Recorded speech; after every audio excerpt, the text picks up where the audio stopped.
Hello guys, welcome to the YouTube channel the story. ഇന്ന് നമ്മൾ പറയാൻ പോകുന്നത് ഇൻസ്പെക്ഷൻ ബംഗ്ല എന്ന് പറയുന്ന ഒരു ഹൊറർ സീരീസിൻ്റെ കഥയാണ്. 7 എപ്പിസോഡ്സ് ആയിട്ടാണ് ഈ സീരീസ് കൊടുത്തിരിക്കുന്നത്. ആ 7 എപ്പിസോഡ്സിൻ്റെ കഥയും ഈ ഒരു ഒറ്റ വീഡിയോയിൽ തന്നെ ഇൻക്ലൂഡ് ചെയ്തിട്ടുണ്ട്. ഈ സിനിമയുടെ തീം എന്തെന്ന് വെച്ച് കഴിഞ്ഞാൽ പ്രേതബാധയുള്ളൊരു വീട് പോലീസ് സ്റ്റേഷൻ ആക്കുന്നു. പിന്നീട് അവിടെ നടക്കുന്ന സംഭവ വികാസങ്ങളാണ് ഈ കഥയുടെ അടിസ്ഥാനം. അധികം ദീർഘിപ്പിക്കാതെ നമുക്ക് കഥയിലേക്ക് കിടക്കാം. സിനിമയുടെ തുടക്കത്തിൽ കാണിക്കുന്നത് വളരെ ലേറ്റായിട്ട് ഒരു പഞ്ചർ കടയിലിരുന്ന് ടയർ നന്നാക്കുന്ന അവിടുത്തെ മെക്കാനിക്കിനെയാണ്. ആ കട പൂട്ടി പുറത്തിറങ്ങാൻ നേരം അയാൾ അവിടെ ഒരു കാറ് കാണുന്നുണ്ട്. ആ കാറും എടുത്തുകൊണ്ട് അയാളുടെ വീട്ടിലേക്ക് പോകുന്നുണ്ട്. സൈക്കിളിലാണ് അയാളുടെ വീട്ടിലേക്കുള്ള യാത്ര. പോകുന്നത് ഇൻസ്പെക്ഷൻ ബംഗ്ലാവ് എന്നറിയപ്പെടുന്ന അവിടുത്തെ പ്രേതബാധയുള്ള വീടിൻ്റെ മുന്നിൽ കൂടെയാണ്. ഈ കാറ് പെട്ടെന്ന് യാത്രയ്ക്ക് നടുവിൽ വെച്ചിട്ട് തന്നെ സ്റ്റാർട്ടായി ഓടാൻ തുടങ്ങുന്നു. ഓടി ഇയാളുടെ മുന്നിലും പിറകിലുമൊക്കെ വന്ന് ഓടി കാണിക്കുകയാണ്. പക്ഷേ അയാൾക്ക് സൈക്കിൾ അനക്കാൻ പോലും പറ്റാതെ അവിടെ ജാമായി പോകുന്നുണ്ട്. പെട്ടെന്ന് ആ കാറ് സ്പീഡിൽ വന്നിട്ട് ഇയാളുടെ ടയറിലിട്ട് തട്ടി അയാൾ അവിടെയുള്ള ഒരു പാറക്കല്ലിലേക്ക് തലയിടിച്ച് വീഴുന്നത് കാണിച്ചുകൊണ്ടാണ് ഈ സീരീസ് സ്റ്റാർട്ട് ചെയ്യുന്നത്. ഇൻസ്പെക്ഷൻ ബംഗ്ലാവ്. പിന്നെ കാണിക്കുന്നത് പൊളിഞ്ഞു വീഴാറായി കിടക്കുന്ന ഒരു പോലീസ് സ്റ്റേഷനാണ്. ആ പോലീസ് സ്റ്റേഷനിൽ താമസിക്കുന്ന കുറ്റവാളികളുടെ തലയിലെല്ലാം ഓട് പൊട്ടി വീണ് ആശുപത്രി കൊണ്ടുപോകുന്നത് ഒരു സ്ഥിരം കലാപരിപാടിയാണ്. പുതിയൊരു പോലീസ് സ്റ്റേഷന് തറക്കല്ലിട്ടിട്ടുണ്ട്. എങ്കിൽ പോലും സർക്കാരിൻ്റെ കയ്യിൽ ഫണ്ടില്ലാത്തതുകൊണ്ട് ആ പ്രോജക്റ്റ് പാതിവടിയിൽ നിന്ന അവസ്ഥയാണ്. ഇവർക്ക് മഴക്കാലം വരുന്നതിന് മുമ്പ് ഇവിടുന്ന് എങ്ങനെയെങ്കിലും മാറിയാൽ മതി എന്നൊരു സിറ്റുവേഷൻ തന്നെയാണ്. ആ സ്റ്റേഷൻ്റെ ഇൻസ്പെക്ടറാണ് വിഷ്ണു. വിഷ്ണു ആളൊരു ഭക്തനാണ്. രാവിലെ പൂജയെല്ലാം കഴിഞ്ഞതിന് ശേഷം മാത്രമേ ഡ്യൂട്ടി തുടങ്ങുകയുള്ളൂ. അവിടെ തന്നെയുള്ള മറ്റൊരു പോലീസാണ് പരമേശ്വരൻ. പേര് പരമേശ്വരൻ എന്നാണെങ്കിൽ പോലും പുള്ളി ഒരു നിരീശ്വരവാദിയാണ്. രാവിലെ തന്നെ ജയിൽ പുള്ളിയുടെ തലയിൽ ഒരു ഓട് വീണിട്ട് അയാളുടെ ബോധം നഷ്ടപ്പെട്ട് അയാളെ പെട്ടെന്ന് ഹോസ്പിറ്റലിലേക്ക് കൊണ്ടുപോകുന്നുണ്ട്. ഇതിവർക്ക് ഒരു പുതുമയുള്ള പരിപാടി ആയിരുന്നില്ല. സ്ഥിരം കലാപരിപാടികളിൽ ഒന്നായിരുന്നു. ഓടും കട്ടളയും എല്ലാം വീഴാറായ നിലയിൽ തന്നെയാണ്. ഇതിൻ്റെ ഇടയ്ക്ക് MLA ഷാജിയുടെ ബന്ധുക്കളെ പോലീസുകാർ അറസ്റ്റ് ചെയ്യുന്നുണ്ട്. ഏതോ ഒരു കുറ്റിക്കാട്ടിലെ വീടാണെന്ന് കരുതി തീപ്പെട്ടി ഉണ്ടോ എന്ന് ചോദിക്കാൻ അകത്ത് വന്ന പിള്ളേരായിരുന്നു. അവരുടെ കയ്യിൽ ഡ്രഗ്സും ബീഡിയും മറ്റു കഞ്ചാവുകളും ഒക്കെ ഉണ്ടായിരുന്നു. അങ്ങനെ അവരെ അറസ്റ്റ് ചെയ്ത് വെച്ച ടൈമിലാണ് ഞങ്ങൾ MLAയുടെ ബന്ധുക്കളാണെന്ന് അതിലൊരുവൻ പറയുന്നത്. അപ്പോൾ MLA അവിടേക്ക് നേരിട്ട് തന്നെ വന്ന് ഈ പിള്ളേരെ ഇറക്കിക്കൊണ്ട് പോവുകയാണ്. MLA നേരിട്ട് വരാൻ ഒരു കാരണം കൂടിയുണ്ട്. എന്തായാലും സർക്കാരിൻ്റെ കയ്യിൽ ഫണ്ടില്ലാത്തത് കൊണ്ട് പോലീസ് സ്റ്റേഷൻ പണിയുന്നത് ഇപ്പോൾ നടക്കുന്ന കാര്യമല്ല. അതുകൊണ്ട് തന്നെ ഇൻസ്പെക്ഷൻ ബംഗ്ലാവിലേക്ക് നിങ്ങളുടെ പോലീസ് സ്റ്റേഷൻ മാറ്റാനായി ഞാൻ സർക്കാരിൻ്റെ അടുത്ത് റിക്വസ്റ്റ് കൊടുത്തിട്ടുണ്ട്. നിങ്ങൾക്ക് താല്പര്യമുണ്ടെങ്കിൽ പറയൂ, നമുക്ക് അങ്ങോട്ടേക്ക് മാറ്റാമെന്ന് പറയും. കൂടെയുള്ള വനിതാ പോലീസിനൊക്കെ പേടിയാവുന്നുണ്ട്. പക്ഷേ പോലീസ് ആയതുകൊണ്ട് തന്നെ പേടിയാണെന്ന് പറഞ്ഞ് മാറ്റാനും പറ്റില്ല. ആളുകളൊക്കെ കളിയാക്കില്ലേ. എന്നിരുന്നാലും അവിടെ പോയി താമസിച്ച് നോക്കാം എന്ന് തന്നെ ആ പോലീസുകാരെല്ലാം തീരുമാനിക്കുകയാണ്. ഉള്ളിൽ നല്ല ഭയമുണ്ടെങ്കിൽ പോലും. ഹോസ്പിറ്റലിൽ കൊണ്ടുപോയ ആ ജയിൽ പുള്ളി ഈ വാർത്ത അറിയുന്നുണ്ട്. ഇൻസ്പെക്ഷൻ ബംഗ്ലാവിലേക്ക് പോകുന്നതിന് പകരം എന്നെ വേറെ ജയിലിലേക്ക് മാറ്റുന്നതാണ് നല്ലത്. ഞാൻ എൻ്റെ തെറ്റുകുറ്റങ്ങളെല്ലാം സമ്മതിച്ചേക്കാം. നിങ്ങൾ എന്നെ ജയിലിൽ അടച്ചോളൂ. എന്നെ ആ പുതിയ സ്റ്റേഷനിലേക്ക് കൊണ്ടുപോകില്ലേ എന്ന് ആ ജയിൽ പുള്ളി പറയുന്നുണ്ട്. അതിൽ നിന്ന് തന്നെ ആ ഒരു ബംഗ്ലാവിനെ അവിടെയുള്ള ആളുകൾ എത്രത്തോളം പേടിക്കുന്നുണ്ടെന്ന് നമുക്ക് മനസ്സിലാക്കാൻ പറ്റും. പിന്നീട് കാണിക്കുന്നത് ഒരു ഫ്ലാഷ് ബാക്കാണ്. കുറച്ച് വർഷങ്ങൾക്ക് മുമ്പ് അവിടെ നടന്നൊരു ഇൻസിഡൻറ്റ്. അവിടേക്ക് ഒരു ജിയോളജിസ്റ്റിനെ തൻ്റെ കൂട്ടുകാരൻ കൊണ്ട് വിടുകയാണ്. അയാൾ പറയുന്നുണ്ട്, ഈ പ്രേതബാധയുണ്ടെന്ന് പറയുന്ന വീട്ടിൽ തന്നെ നിനക്ക് താമസിക്കണോ, നമുക്ക് സിറ്റിയിൽ എവിടെയെങ്കിലും പോകാമെന്ന്. പക്ഷെ അയാളൊരു കമ്മ്യൂണിസ്റ്റുകാരനാണ്. പോരാതെ ഇതിലൊന്നും എനിക്ക് വിശ്വാസമില്ല എന്ന് പറഞ്ഞിട്ട് അവിടുത്തെ പണിക്കാരൻ്റെ കയ്യിൽ നിന്ന് താക്കോലും മേടിച്ച് അകത്തേക്ക് കയറി പോവുകയാണ്. പണിക്കാരൻ വന്ന് ആ വീടെല്ലാം വൃത്തിയാക്കി ഇട്ടിരുന്നു.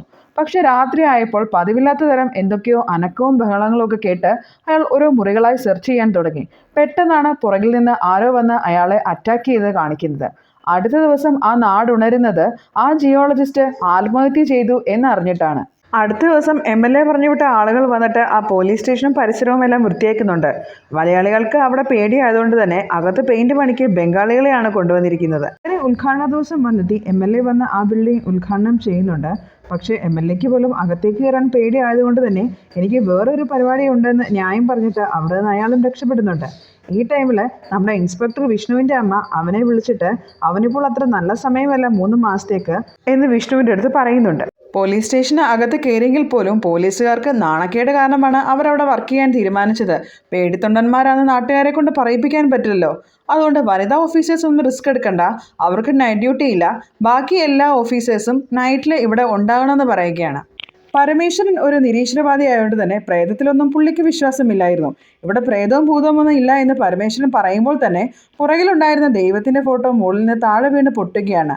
അത് കാണുമ്പോൾ പുള്ളിയും ഒന്ന് വെപ്രാളപ്പെട്ടു പോകുന്നുണ്ട്. പോലീസുകാർക്ക് പേടിയായതുകൊണ്ട് തന്നെ കേസുള്ള കുറെ ഗുണ്ടകളെയെല്ലാം ഇവർ അന്വേഷിച്ച് പോലീസ് സ്റ്റേഷനിലേക്ക് കൊണ്ടുവരികയാണ്.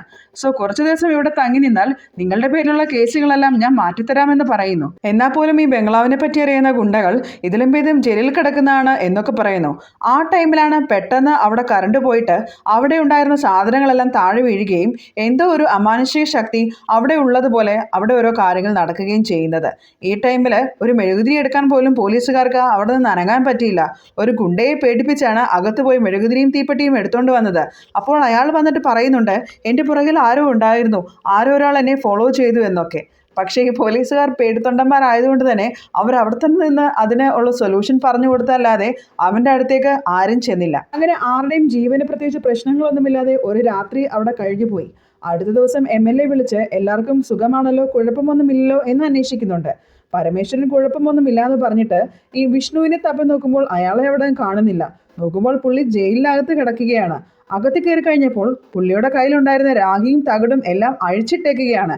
എന്താ സംഭവിച്ചതെന്ന് എനിക്ക് മനസ്സിലാകുന്നില്ല എന്ന് വിഷ്ണു പറയുന്നുണ്ട്. അടുത്ത ആളുകളുടെ ഒച്ച കേൾക്കുമ്പോൾ ആ പോലീസുകാരെല്ലാം പുറത്തേക്ക് വന്ന് നോക്കുന്നുണ്ട്.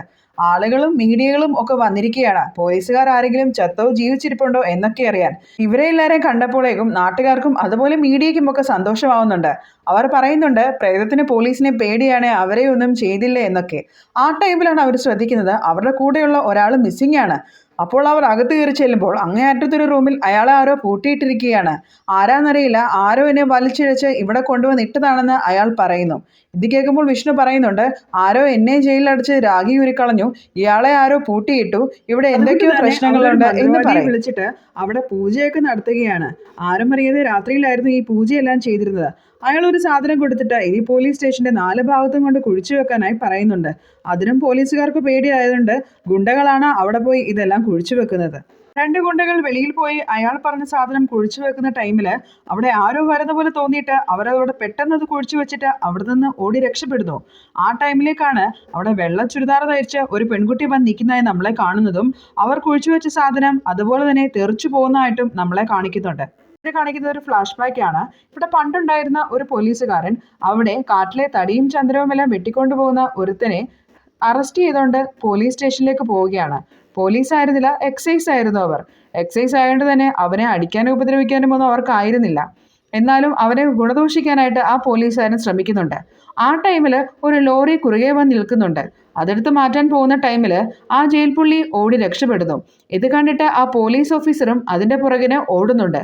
പിന്നീട് കാണിക്കുന്നത് വലിയൊരു വെടിയൊച്ച കേൾക്കുന്നതായിട്ടാണ്. ആ വെടിയൊച്ച കേട്ടിട്ട് ആ പോലീസുകാരനും ചുറ്റും നോക്കുന്നുണ്ട്. എന്താണ് സംഭവിച്ചതെന്ന് അയാൾക്കും മനസ്സിലാവുന്നില്ല. പിന്നെ പ്രസന്റ് ടൈമിലാണ് കാണിക്കുന്നത്.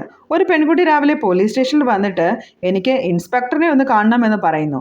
അകത്ത് ചെന്ന് കഴിയുമ്പോൾ ഇന്നലെ രാത്രിയിൽ ഇവിടെ പൂജ നടത്തിയ കാര്യമൊക്കെ എനിക്കറിയാം, ഞാനതെല്ലാം റെക്കോർഡ് ചെയ്തിട്ടുണ്ടെന്ന് പറഞ്ഞിട്ട് ഫോണിൽ ആ തെളിവുകളെല്ലാം കാണിച്ചു കൊടുക്കുകയാണ്. അപ്പോൾ അയാൾ ചോദിക്കുന്നു, നിങ്ങൾക്ക് എന്താണ് വേണ്ടതെന്ന്. അപ്പോൾ ആ പെൺകുട്ടി പറയുന്നുണ്ട്, ഞാൻ പാരനോർമൽ ആക്ടിവിറ്റീസിനെ പറ്റി ഗവേഷണം നടത്തുന്ന ഒരു സ്റ്റുഡൻ്റാണ്. ഇവിടെ പ്രേതബാധയുണ്ടെന്ന് എനിക്കറിയാം, അതുകൊണ്ട് തന്നെ ഇവിടെ ഏതെങ്കിലും ഒരു മുറിയിൽ എന്നെ താമസിക്കാൻ സമ്മതിക്കണമെന്ന്. ഇത് പുറത്തറിഞ്ഞാൽ അയാളുടെ പണിയെ ബാധിക്കുന്നത് കൊണ്ടും കൂടുതൽ റിസ്ക് എടുക്കാൻ വയ്യാത്തതുകൊണ്ടും പിന്നെ ഇവൾ പ്രേതത്തെ പിടിക്കുകയാണെങ്കിൽ അത്രയും എളുപ്പമാണല്ലോ എന്നൊക്കെ ആലോചിച്ചിട്ട് ഇൻസ്പെക്ടർ വിഷ്ണു അതിന് സമ്മതിക്കുകയാണ്. റൂമിൽ കയറിയ പെൺകുട്ടി തന്റെ ടൂൾസ് എല്ലാം എടുത്ത് അവിടെ പ്രേതത്തിന്റെ സാന്നിധ്യമുണ്ടോ എന്ന് അന്വേഷിക്കുന്നു. അപ്പോൾ ഒരു വേവ്സ് പോസിറ്റീവായി കാണിക്കുന്നു. അവൾ ആ ആത്മാവിന്റെ അടുത്ത് പറയുന്നുണ്ട്, എനിക്ക് നിങ്ങളോട് സംസാരിക്കണമെന്ന്. പരമേശ്വരന്റെ അടുത്ത് ഒരു ഗുണ്ടയുടെ 2 ഭാര്യമാർ വന്ന് പറയുന്നുണ്ട്, നിങ്ങൾ പോലീസുകാർ ഇൻസ്പെക്ഷൻ ബംഗ്ലാവിലേക്ക് മാറിയെന്നറിഞ്ഞിട്ട് തങ്ങളുടെ ഭർത്താവിന്റെ സ്വഭാവത്തിൽ എന്തൊക്കെയോ മാറ്റം വരുന്നുണ്ട്, അയാൾ എന്തിനെയൊക്കെയോ പേടിക്കുന്നുണ്ടെന്ന്. പരമേശ്വരൻ ഇത് വിഷ്ണുവിന്റെ അടുത്ത് പറയുന്നതുകൊണ്ട് തന്നെ അയാളെ അറസ്റ്റ് ചെയ്തിട്ട് വരാനായിട്ട് പോലീസുകാരെ വിടുകയാണ്. എത്ര ശ്രമിച്ചിട്ടും അയാൾ അകത്തേക്ക് കയറുന്നുണ്ടായിരുന്നില്ല, പേടിച്ചിട്ട് തന്നെ. അപ്പോഴാണ് മറ്റൊരു ഫ്ലാഷ് ബാക്ക് കാണിക്കുന്നത്. പണ്ട് ഈ ഗുണ്ട ഇവിടെ നേരത്തെ ഉണ്ടായിരുന്ന പോലീസുകാരൻ്റെ ജീപ്പിൽ ഒരു ആനക്കൊമ്പ് കൊണ്ട് വെച്ചിട്ട് ഓടിപ്പോകുന്നുണ്ട്. അയാൾ ഇതൊന്നും അറിയാതെ ഫാമിലിയുമായി ജീപ്പിൽ പോകുന്ന ടൈമിൽ പാതിക്ക് വെച്ച് പോലീസ് ആ ജീപ്പ് തടഞ്ഞ് അതിലെന്തെങ്കിലും ഉണ്ടോ എന്ന് അന്വേഷിക്കുന്ന സമയത്ത് ആനക്കൊമ്പ് കിട്ടുന്നുണ്ട്. അങ്ങനെ പുള്ളിയെ ജോലിയിൽ നിന്ന് സസ്പെൻഡ് ചെയ്യുന്നുണ്ട്. പിന്നീട് കാണിക്കുന്നത് പ്രസന്റ് ആണ്. മൈഥിലി ആ സോമൻ എന്ന ഗുണ്ടയെ ഹിപ്നോട്ടിസം ചെയ്തിട്ട് ഒരു ലോക്കറ്റ് പോലൊരു സാധനം കാണിച്ച് എന്തൊക്കെയോ മന്ത്രങ്ങൾ ജപിക്കുന്നുണ്ട്. എന്നിട്ട് ആ പോലീസുകാരനും മൈഥിലിയും ആ സോമൻ്റെ അടുത്ത് ചോദിക്കുന്നുണ്ട്, ആരാണ് ആ ബാലമുരളി സാറിൻ്റെ ജീപ്പിൽ ആനക്കൊമ്പ് കൊണ്ട് വെച്ചതെന്ന്. കുറേ നേരം ചോദിച്ചു കഴിയുമ്പോഴേക്കും അയാൾ ഭയങ്കരമായ അലറാൻ തുടങ്ങും. എന്നിട്ട് ചോദിക്കുന്നു, എന്നോടാണോ ഈ ചോദ്യം ചോദിക്കുന്നത്? ആരാണോ ആനക്കൊമ്പ് വെച്ചതെന്ന്? അത് വെച്ചവനോടല്ലേ ചോദിക്കേണ്ടത് എന്നൊക്കെ പറഞ്ഞിട്ട് ഏതോ ഒരു ആത്മാവ് ശരീരത്തിൽ കയറിയതുപോലെ അയാൾ അവിടെ കിടന്ന് ബിഹേവ് ചെയ്യുന്നുണ്ട്. അതിനുശേഷം പെട്ടെന്ന് തന്നെ അയാൾ തലകറങ്ങി വീഴുകയാണ്. അപ്പോൾ തന്നെ പോലീസുകാരെല്ലാം അയാളെ ആ റെസ്റ്റ് റൂമിലേക്ക് മാറ്റുകയാണ്. വിഷ്ണു വന്ന് മൈഥിലിയോട് ചോദിക്കുന്നുണ്ട്, നിങ്ങൾ കാരണം എനിക്ക് വല്ല പ്രശ്നങ്ങളൊക്കെ ഉണ്ടാകുമോ? നിങ്ങളെ ഉപയോഗിച്ച് ഇവിടെ എന്താണ് നടന്നതെന്നാണ് ഞാൻ അന്വേഷിക്കാൻ ശ്രമിക്കുന്നത്. പക്ഷേ എനിക്കത് പ്രശ്നങ്ങളൊന്നും ഉണ്ടാകരുത് എന്ന് മൈഥിലിയെ വിഷ്ണു ഓർമ്മിപ്പിക്കുന്നുണ്ട്. ഇത് കേട്ട് മൈഥിലി അകത്തേക്ക് കയറി പോകുന്നുണ്ട്. പിന്നീട് പെട്ടെന്ന് ആ റൂമിലേക്ക് ഏതൊരു അദൃശ്യ ശക്തി വരുന്ന പോലെ തന്നെ അവിടെ ഉണ്ടായിരുന്ന ഷെൽഫ് മറിഞ്ഞ് വീണ് ഒരു ഫയൽ നമ്മുടെ വിഷ്ണുവിൻ്റെ കാൽക്കീഴ്ക്കൽ വന്ന് വീഴുകയാണ്. വിഷ്ണു ആ ഫയൽ എടുത്ത് നോക്കുകയാണ്. അത് ആ ബാലമുരളി എന്ന് പറയുന്ന പോലീസുകാരൻ്റെ ജീപ്പിൽ ആനക്കൊമ്പ് വെച്ചതും അതുപോലെ തന്നെ അയാളുടെ സർവീസ് റിവോൾവർ ഉപയോഗിച്ച് ഒരാളെ കൊന്നു എന്ന് പറയുന്ന കേസിൻ്റെ വിശദാംശങ്ങളായിരുന്നു. അതായത് ഒരു ഗുണ്ട അന്ന് കാടിൻ്റെ നടുവിൽ കൂടെ ഓടിയില്ലേ, അയാളെ നമ്മുടെ ഈ ബാലമുരളിയുടെ തോക്ക് ഉപയോഗിച്ച് തന്നെയാണ് ആരോ വെടിവെച്ചിരിക്കുന്നത്. സോ തെളിവുകളെല്ലാം ഇയാൾക്ക് എതിരായതുകൊണ്ട് തന്നെ 2 കേസിലും ഇയാൾ അറസ്റ്റ് ആവുന്നു. അങ്ങനെ കുടുംബവുമായി അവിടെ താമസിക്കാൻ വന്ന അയാൾ കുടുംബത്തോടൊപ്പം തന്നെ ആത്മഹത്യ ചെയ്തു എന്നാണ് ആ ഫയലിൽ എഴുതിയിരിക്കുന്നത്. പക്ഷേ അത് സത്യമല്ല എന്ന് വിഷ്ണുവിന് ഇത്രയും കാര്യങ്ങളൊക്കെ ആകുമ്പോഴേക്കും മനസ്സിലാവുന്നുണ്ട്. വിഷ്ണു എന്തായാലും വർഷങ്ങൾക്ക് മുമ്പ് ഈ വീട്ടിൽ വെച്ച് നടന്നത് എന്താണെന്നറിയാൻ വേണ്ടി അതിനെപ്പറ്റി കൂടുതൽ അന്വേഷിക്കാനായി തീരുമാനിക്കും. അതിന് മൈഥിലിയും പരമേശ്വരനും എല്ലാവരും കൂടെ നിൽക്കുന്നുണ്ട്. അന്നും ബാലമുരളി സാറിൻ്റെ ജീപ്പിനകത്ത് ആനക്കൊമ്പ് വെക്കുന്ന ടൈമിൽ അയാളുടെ കൂടെ വേറൊരു പോലീസുകാരനും ഉണ്ടായിരുന്നു. അയാളെ ഇപ്പോൾ ഹോസ്പിറ്റലിൽ അഡ്മിറ്റ് ആണെന്ന് അറിഞ്ഞിട്ട് ഇവർ അയാളെ കാണാനായി ഹോസ്പിറ്റലിലേക്ക് പോകും.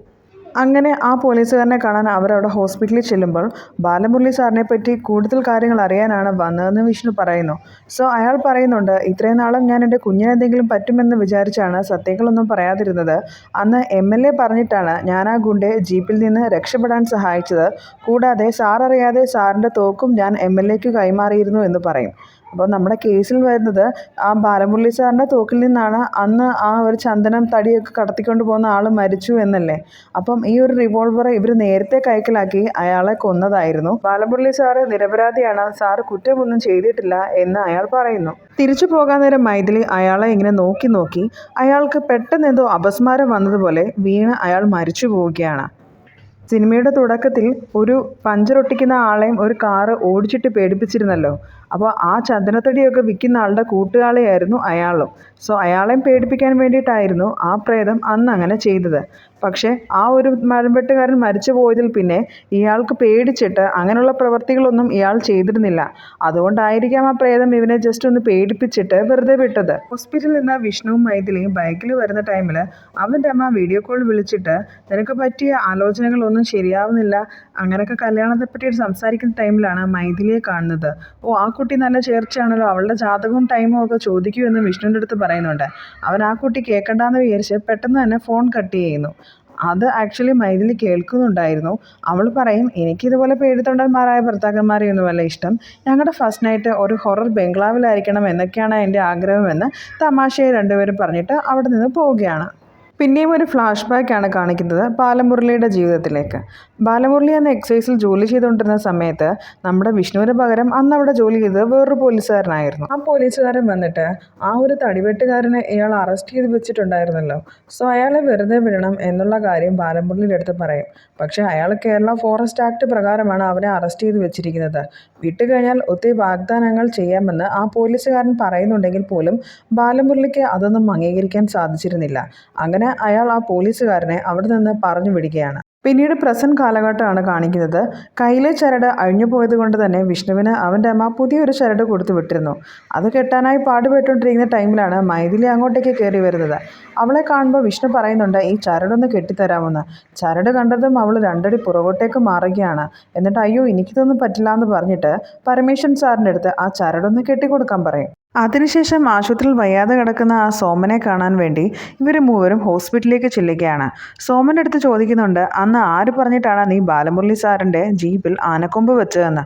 അപ്പോൾ അയാൾ പറയുന്നുണ്ട്, MLA ഷാജി സാറ് പറഞ്ഞിട്ടാണ് വെച്ചത്. അന്ന് അയാൾ യൂത്ത് കോൺഗ്രസിൻ്റെ നേതാവായിരുന്നു. അയാൾ ഐസക് പ്ലാന്തോട്ടലിന് വേണ്ടി കുറേ കഞ്ചാവ് കേസ്, മരം കടത്ത്, ചന്ദനക്കടത്ത് അങ്ങനെയുള്ള വർക്കുകളൊക്കെ ചെയ്തുകൊണ്ടിരിക്കുകയായിരുന്നു. സോ ഇവരുടെയൊക്കെ ഗൂഢാലോചനയുടെ പരമായിട്ടാണ് ബാലമുരളിയുടെ ജീപ്പിൽ ആ ഒരു ആനക്കൊമ്പ് വെച്ചത്. എന്ന് നമ്മുടെ സോമൻ പറയുകയാണ്. ഈ ടൈമിൽ MLA ഷാജി സാറ് ഐസക്കിനെ ഫോൺ വിളിക്കുന്നുണ്ട്. എന്നിട്ട് പെരുന്നാളിന് നാട്ടിൽ വരുന്ന കാര്യങ്ങളൊക്കെ അവർ ഡിസ്കസ് ചെയ്യുകയാണ്.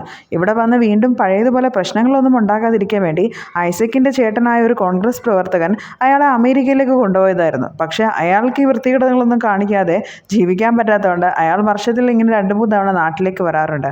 അങ്ങനെ അവർ പെരുന്നാളിന് കൂടുന്നൊക്കെ പ്ലാൻ ചെയ്യുന്നു. ഈ ടൈമിൽ അന്ന റോസ്ബെല്ല എന്ന് പറയുന്ന ഒരു PG വിദ്യാർത്ഥിയെ കാണാനില്ല എന്ന് പറഞ്ഞ് അവളുടെ പേരൻസ് കംപ്ലൈൻറ്റ് കൊടുത്തിരിക്കുകയായിരുന്നു.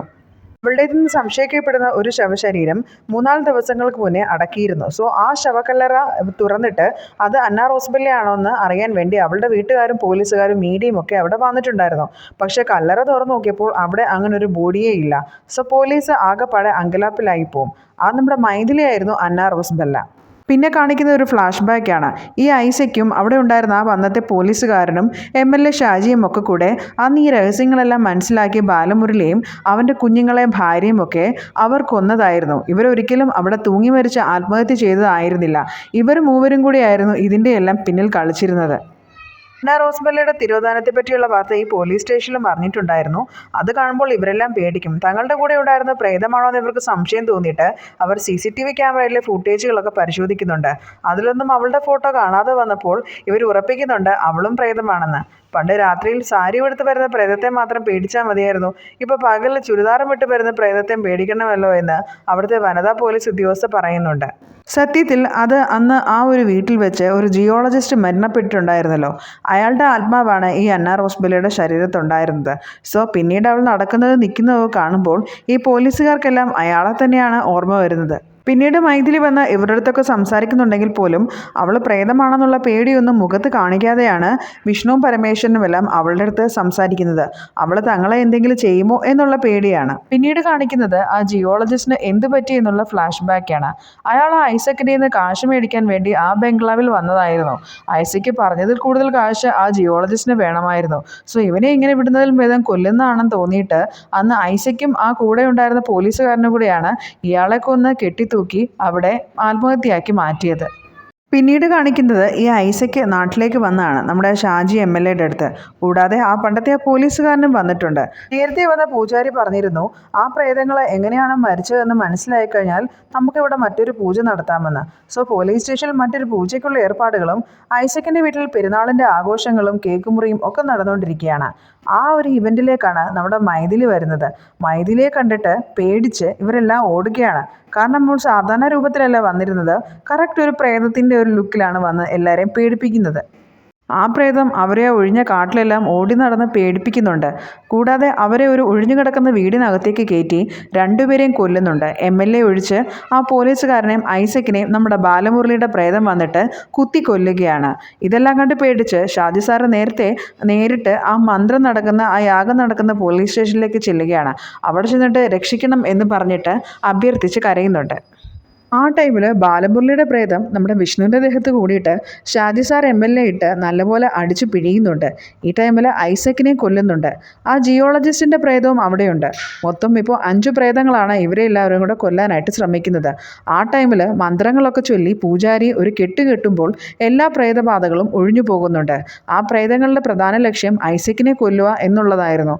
സോ അതെല്ലാം കഴിഞ്ഞതുകൊണ്ട് തന്നെ അവർ സമാധാനത്തോടെ തന്നെ അയാൾ ആവാഹിച്ച ആ ഒരു രൂപത്തിലേക്ക് ആവിയായി കയറുന്നുണ്ട്. പിന്നീട് കാണിക്കുന്നത് തൻ്റെ തെറ്റുകുറ്റങ്ങളെല്ലാം സംബന്ധിച്ച് MLA ഒരു വീഡിയോയ്ക്ക് നിന്നു കൊടുക്കുന്നതാണ്.